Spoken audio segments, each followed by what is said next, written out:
구매를 할 때 고려해야 될 상황에 대해서 제가 설명을 드릴게요. 개발자 관점에서 좀 고려해야 될 상황을 제가 말씀을 드릴게요. 키감, 키보드 이제 칠 때 어떤 느낌이 어떤지 동작 방식을 좀 고려를 하셔야 될 거예요. 러버돔이라는 이제 고무가 들어간 방식이 있다고 말씀드렸잖아요. 이게 이제 보통 멤브레인이나 뭐 펜타그래프나 정전식 무접점 다 이렇게 이런 게 들어간다라고 이제 말씀을 드렸고, 러버돔이 들어간 방식은 다 느낌이 약간 유사한 부분들이 있어요. 이런 이제 고무가 눌리는 이런 느낌이 다 유사한 게 있고, 그 다음에 기계식은 또 기계식 스위치가 들리는 걔만의 느낌이 또 있기 때문에 크게 두 가지로 구분이 된다라고 보시면 될 것 같고, 개발자로서 이제 키감에 대한 부분을 제가 설명을 드리면, 일단 펜타그래프 방식은 호불호가 명확해요. 이게 키스트로크하고 굉장히 낮고, 그 다음에 스텝스 컬처가 이제 적용이 될 수가 없는 이제 구조 방식이다 보니까 빠른 타이핑도 좀 쉽지 않을 수도 있고, 그 다음에 이제 오타율이 좀 발생할 수도 있고, 이런 좀 단점에는 단점이 있을 수는 있는데, 안에 이제 제가 멤브레인 구조의 X자 형태의 이런 구조물이 있다고 말씀드렸잖아요, 지지대가.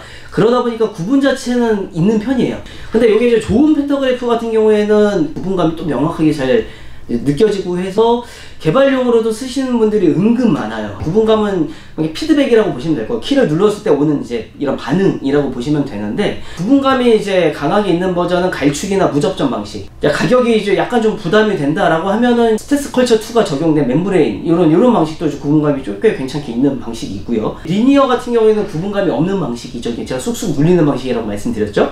그래서 이제 훅축 같은 경우가 이제 추천을 하나 드릴 수 있는데, 요건 다시 좀 키압이 조금 이제 좀 무거운 요런 이제 위험사항이 하나 있다. 그리고 나서 적축, 뭐 저소음 적축 이런 것들이 다 구분감이 없는 리니어 방식이고요. 구분감이 없다 보니까 적응이 좀 어려우실 수도 있고 오타가 좀 많이 발생할 수도 있어요. 그러면 일단 한 줄 평을 좀 드리면은, 이제 키감에 대한 부분은 입문하실 때는 구분감 있는 키보드로 하시는 게 좋다.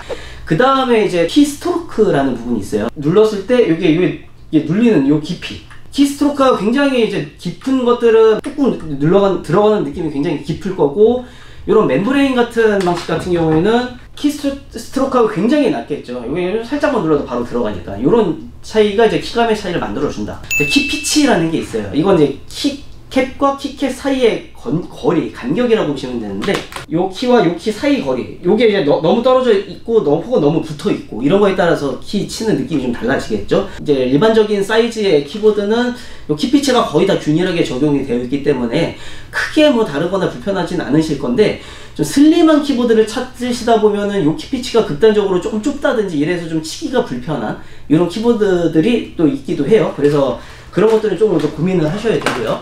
키피치나 키스트로크 같은 부분은 그냥 일반적인 사이즈를 그냥 사시면 돼요. 그래서 너무 슬립하거나 이렇게 너무 이제 붙어 있거나 너무 낮거나 이런 것들을 좀 피하시는 게 좋고요. 보통 이제 뭐 풀배열이나 혹은 텐키레스에 스텔스 컬처가 적용된 방식, 이런 것들을 이제 좀 구매할 때 고려를 하면 좋다. 자, 한 줄 평 드리면은 요 레이아웃 부분에 대해서는 이상한 거 사지 마세요.